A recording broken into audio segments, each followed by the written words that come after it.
મૂર્તિ નિહાળ્યા પછી મને એવું લાગ્યું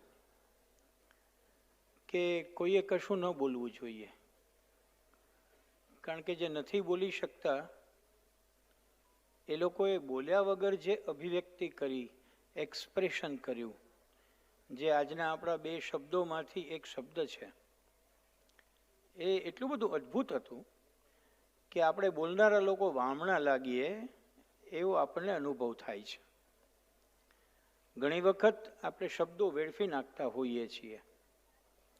અત્યારના મારે જેમ કહેવું પડ્યું હેલો, એ શબ્દોને વેડફવાની એક પ્રક્રિયા છે. ત્યારે આપણને એમ ખ્યાલ આવે કે કુદરતે જેને શબ્દો બોલવાની શક્તિ નથી આપી, શબ્દો સાંભળવાની કોઈ શક્તિ નથી આપી, એ પોતાની શરીરની ભાષાથી આપણને કેટલા મોહિત કરી શકે છે. અને આપણે સૌ પૂર્ણ શક્તિ પ્રાપ્ત લોકો એ શક્તિનો કરવો જોઈએ ત્યારે કેટલો સારો ઉપયોગ કરવાનું ચૂકી જતા હોઈએ છીએ. હું મારો બહુ જ આનંદ વ્યક્ત કરું છું કે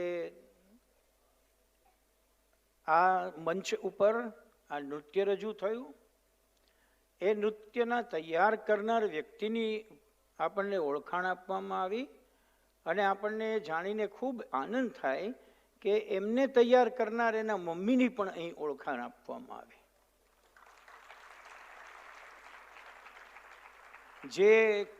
જે કર ઝુલાવે પારણું તે જગત પર શાસન કરે, એવું જે કહેવાયું છે, એ પારણું જ્યારે ઝુલાવ્યું હોય ત્યારે મૌન હોય અને છતાં એને હાલરડા સંભળાવવાની ઈચ્છા રોક્યા વગર માએ જો હાલરડા સંભળાવ્યા હોય તો આવા ટીચર તૈયાર થઈ શકતા હશે.